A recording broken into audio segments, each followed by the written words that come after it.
Something happened to me a few months ago while I was traveling from one end of the country to another. I've tried not to think about it as try as I might, I just can't seem to explain it.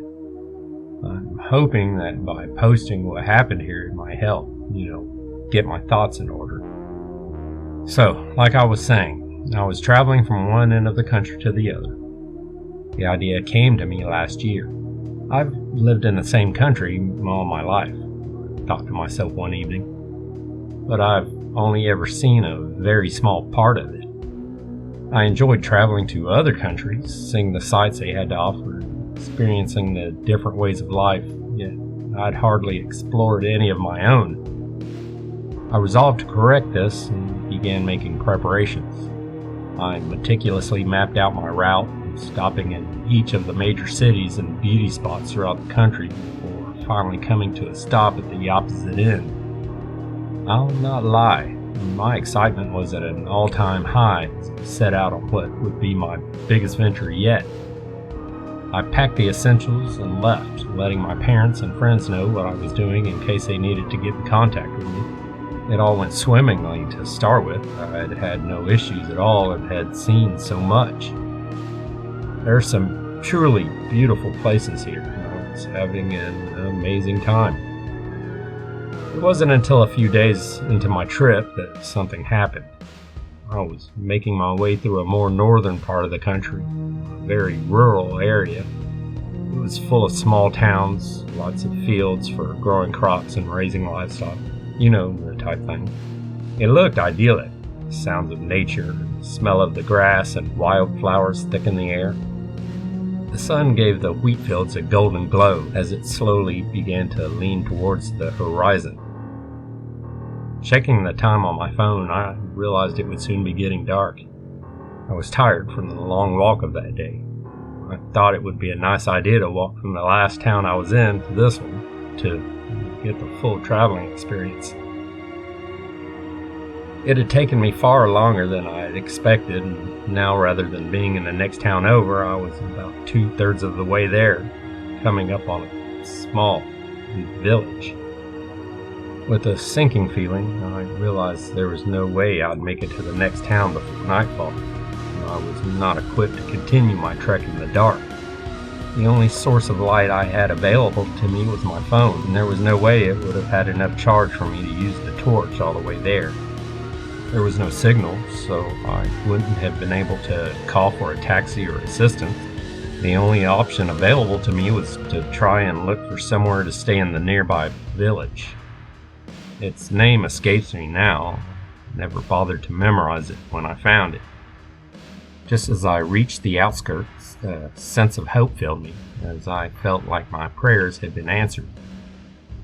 At the crest of the hill that led down to the village was a large house, with a sign out front that read B&B.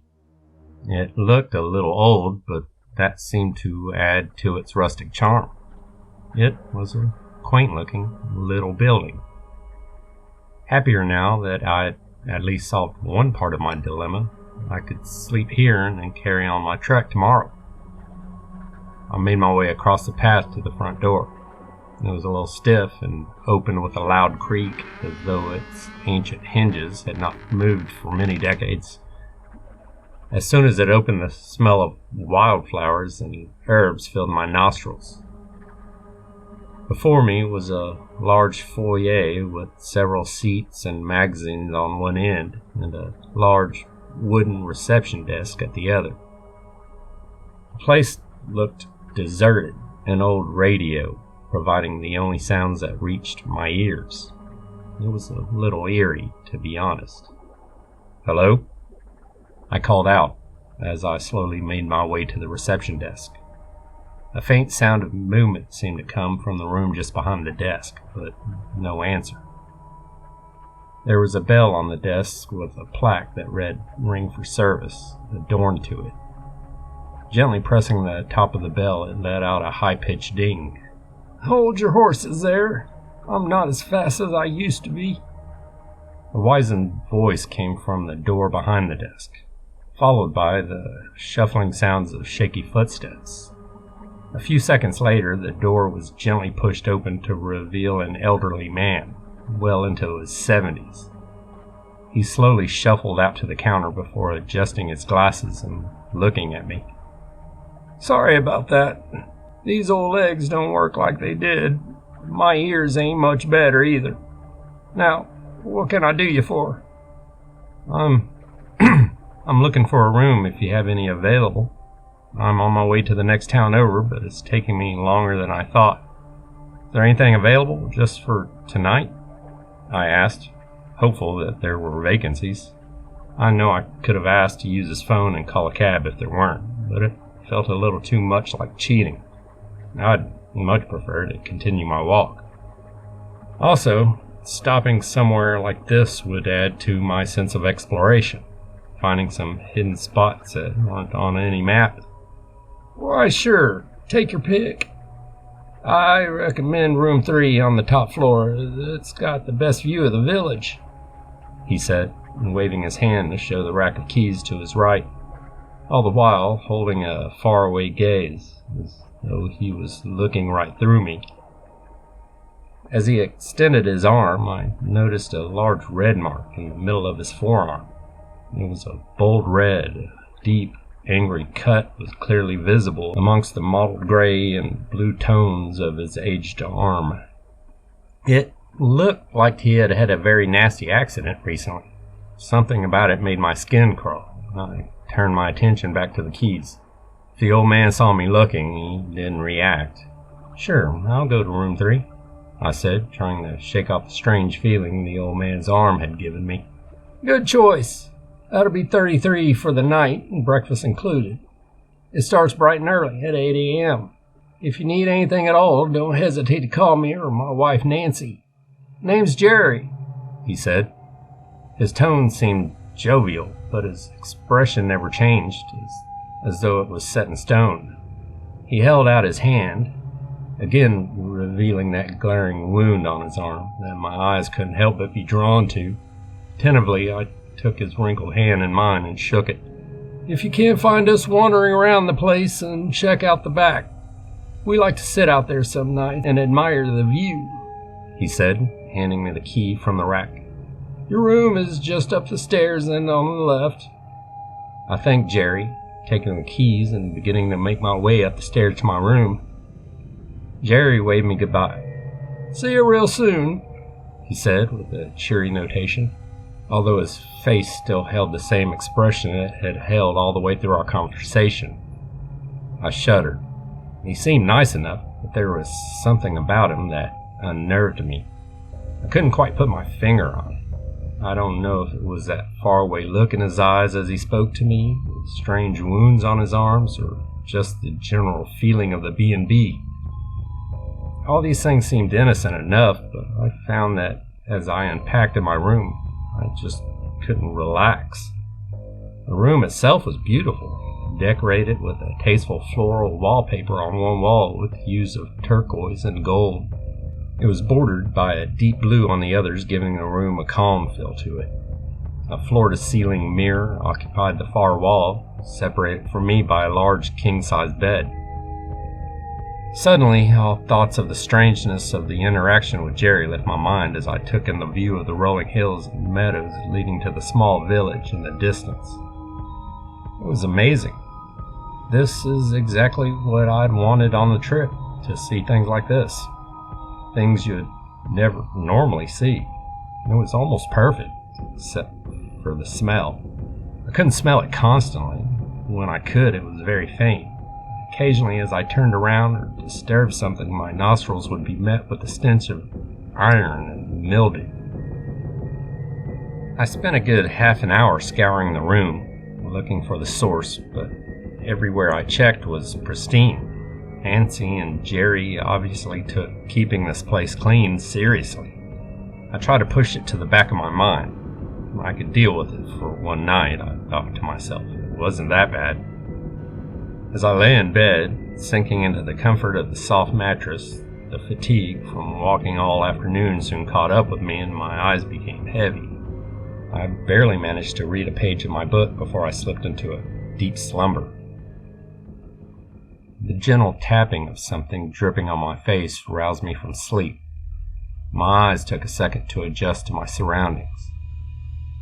I was still in my bed in the B&B, but everything looked different.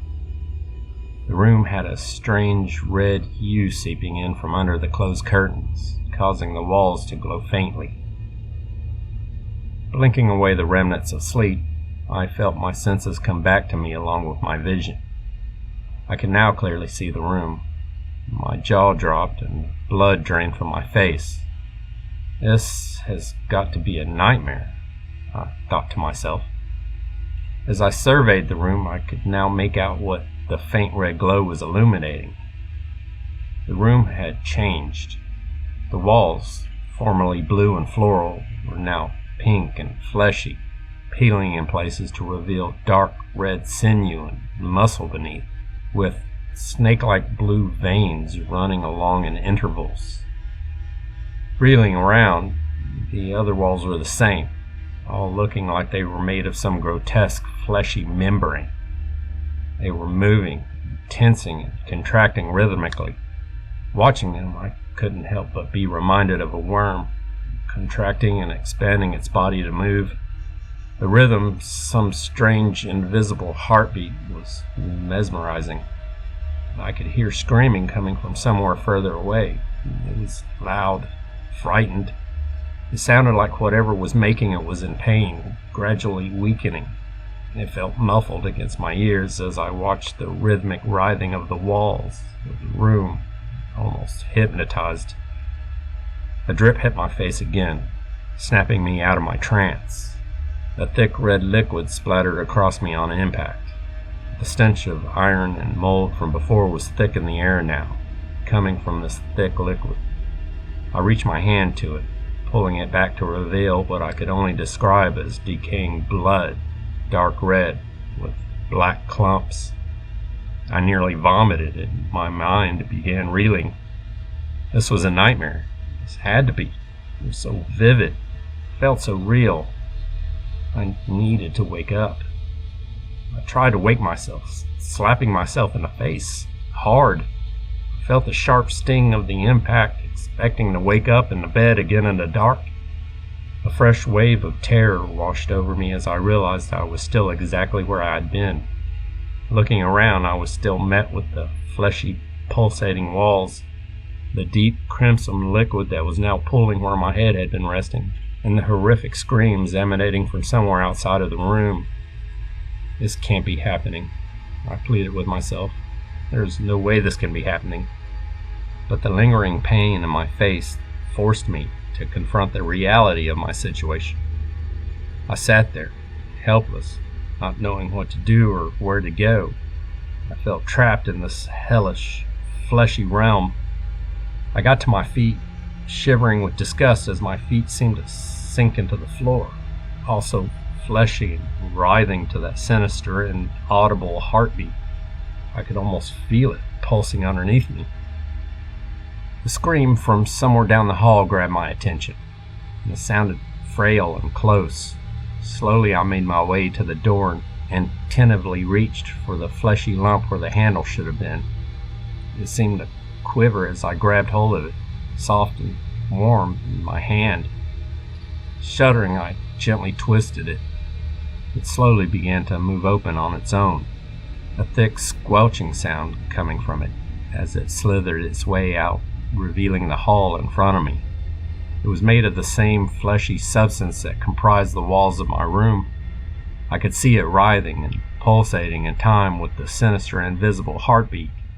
With each pulse, droplets fell from the ceiling, pooling in places along the floor, giving off that same terrible odor. Red light beamed in from outside, illuminating the macabre scene in front of me. My mind struggled to comprehend what was happening. I felt like I was in the belly of a gigantic animal, watching its insides slither and writhe. The screaming came again, from somewhere to my right. Through the gloomy red glow of the hallway, I could make out the doorway to the owner's room. Made of the same fleshy substance, it was clearly ajar. The screaming seemed to be emanating from further within. I gingerly made my way down the hall, avoiding stepping in any of the foul-smelling puddles dripping from the ceiling. I stumbled several times as the fleshy ground seemed to shift beneath me. All the while, the screaming from the owner's room seemed to grow louder, more frantic. I could almost feel the pain in each shout. "Nancy? Jerry?" I called out, shakily. No one answered my calls. I was only met with the sound of more screaming. Nervously reaching out a hand for the door, I was just about to grab the flabby handle when the sick, squelching noise rose up as the door began to open on its own. I let out a scream and my legs went weak, a cold sweat breaking out across my forehead and a sickness rising up in my stomach.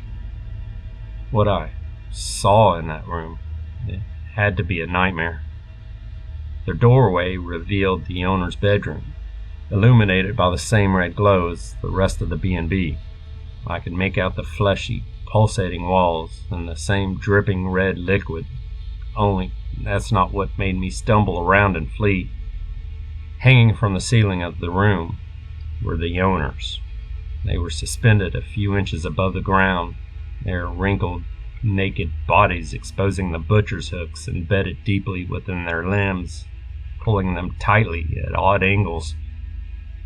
They were writhing in pain, contorting as the hooks pulled and tugged with each pulse of the silent heartbeat. Ear-piercing screams left their frail old throats as they were pulled this way and that by the sharp hooks and impaled deeply in their limbs. This on its own was horrifying, but it was their faces. I couldn't take my eyes away from their faces. They were grinning, almost smiling, as the chains tried their best to rip them apart, as though they were enjoying every minute of it. A scream forced its way out of my throat as I tried to process what I was seeing. Immediately, their eyes snapped to me, and their faces turned to that same blank expression that Jerry had maintained throughout our interaction earlier.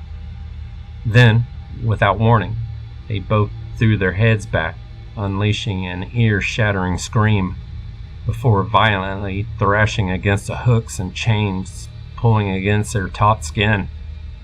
I watched in horror as it stretched and tore before the hooks swung back and embedded themselves deeper into the couple. Their hands reached out for me, a sense of longing in their eyes as they screamed. I stumbled backwards, slipping in a pool of that disgusting red liquid before getting to my feet and running. I needed to get out. I was going mad. I had to be. If this wasn't a nightmare, then that was the only other solution. Another desperate scream escaped the couple's ragged mouths as I turned to flee, my legs feeling like they were fighting against some kind of invisible force. It felt as though I was running in slow motion, the top of the staircase only inching closer, no matter how hard I pushed myself. I had to get out of this place, maybe to the local village. Yeah, the village. There would be someone who could help me there. I rounded the banister, using my momentum to hurl myself down the stairs. I could see the front of the door now, still made of that same biomass as the rest of the B&B. The world spun as the stairs seemed to shift under my feet, throwing me down like some kind of strange tongue. I fell until, with a painful thud, I fell onto the warm, squishy flesh of the reception floor.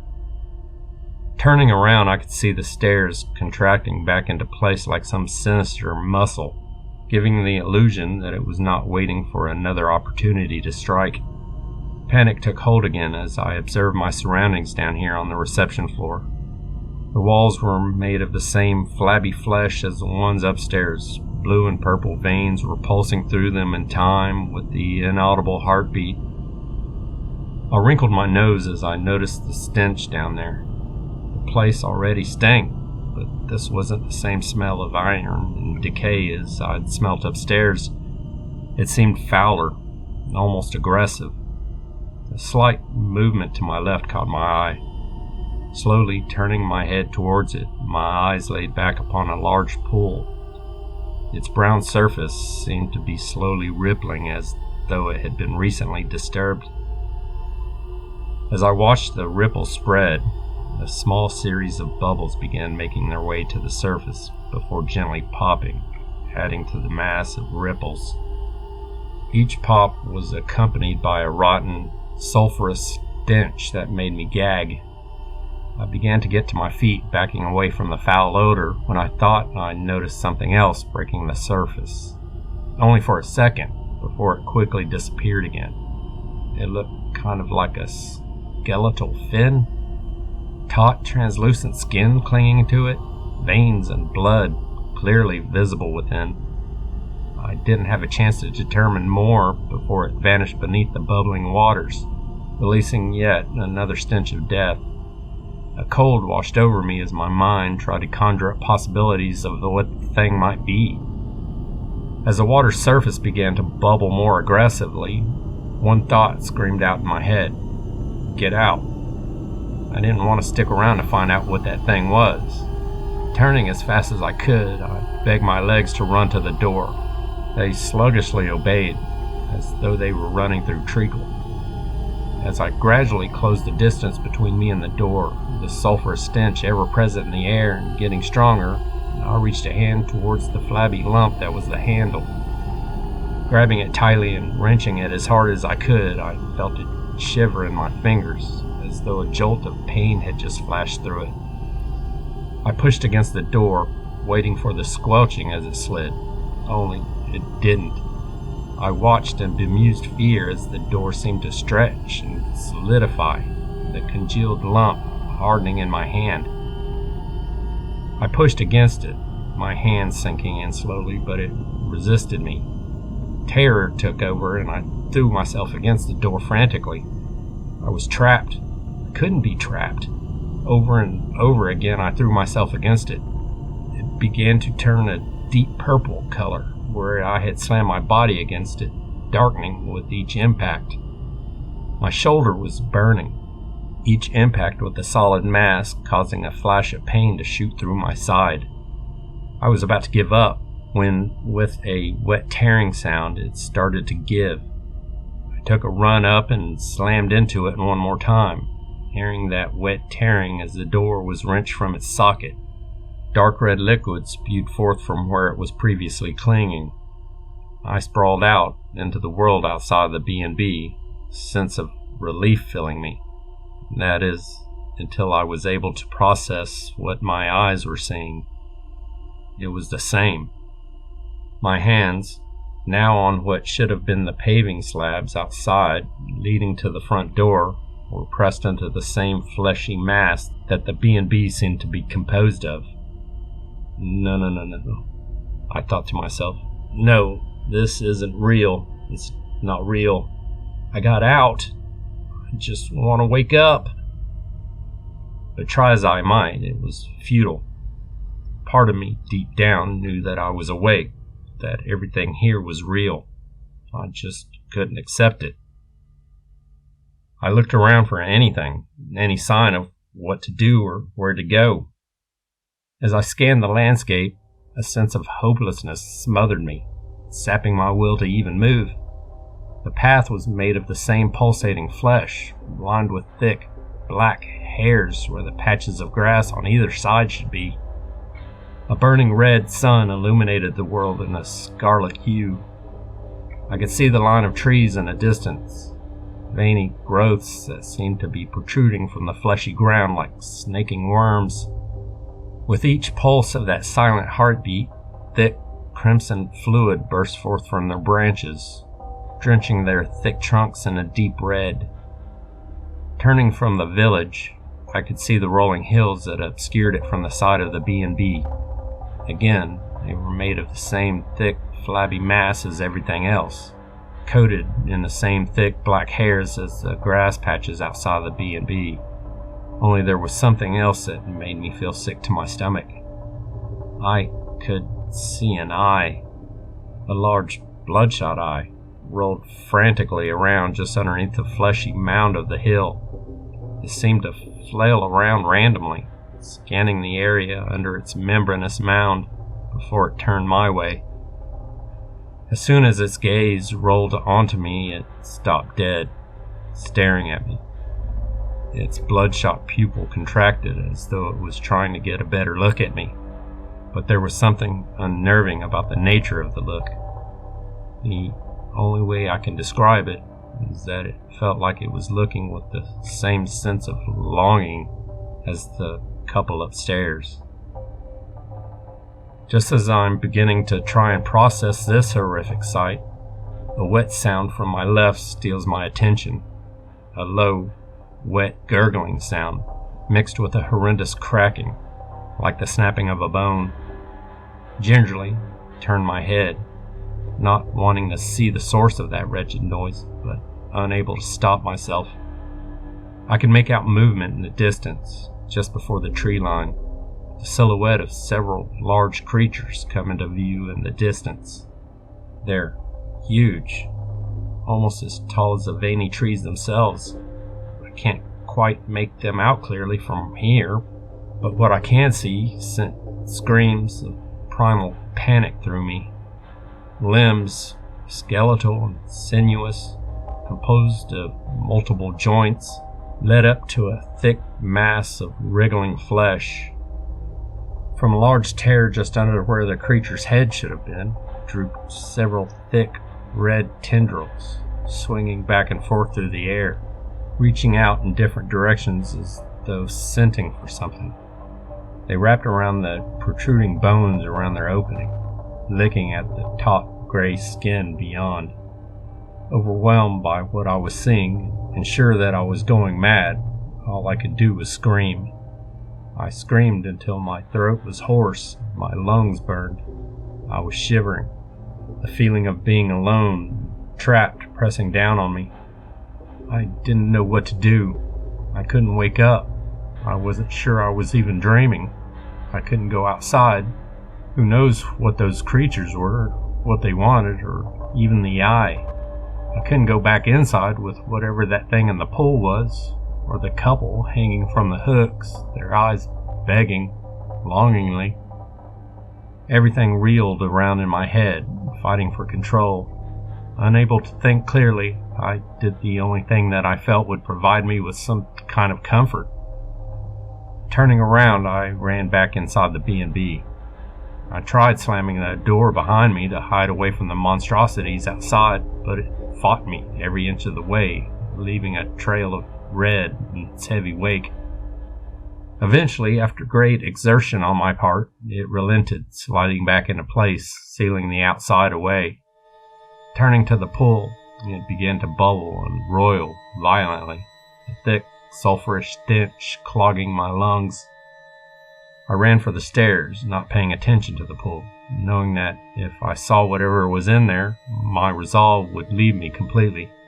I needed to get to my room. If I could just get there, then I could get to my things, think of a plan. I'd be safe, for a while at least. Grabbing the banister, I was about to put my foot on the bottom step when the whole gelatinous staircase moved violently, reflexively.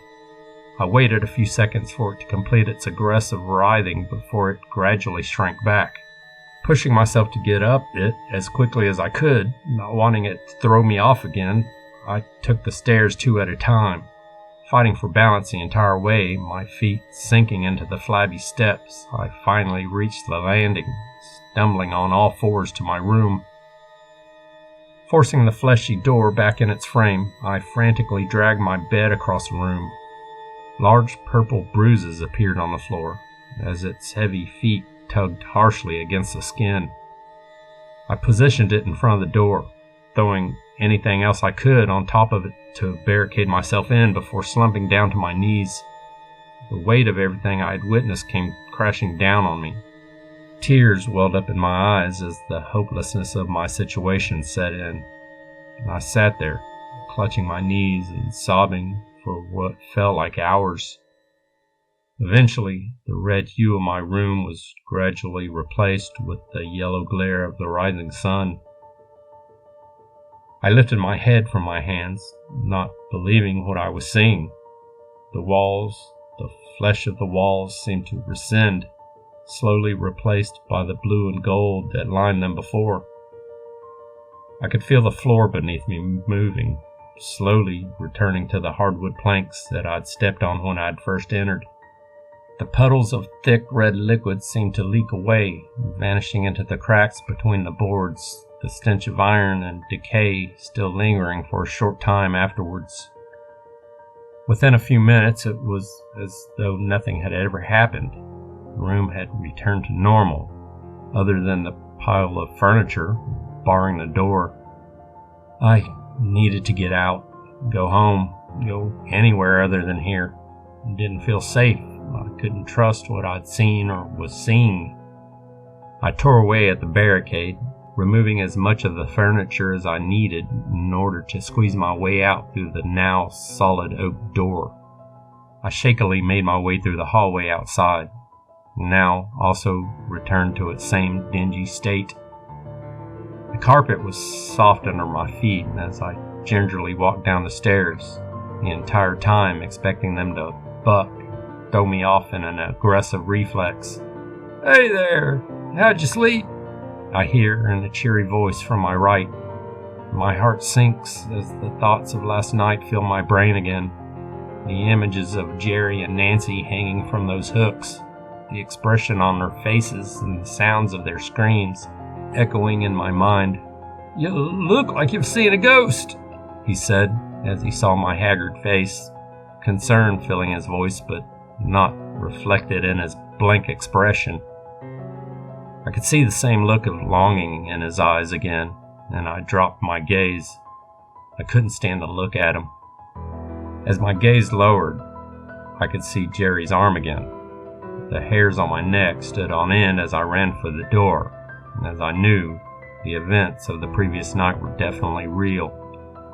Shouts of confusion followed me, but I kept running. I needed to get away, as far away as I could. When I looked at Jerry's arm, I could see a new wound, near the location of the old one. That in itself isn't what terrified me, though. Sure, he was old. He could have got that wound anywhere. Only, this one still had a hook hanging from it.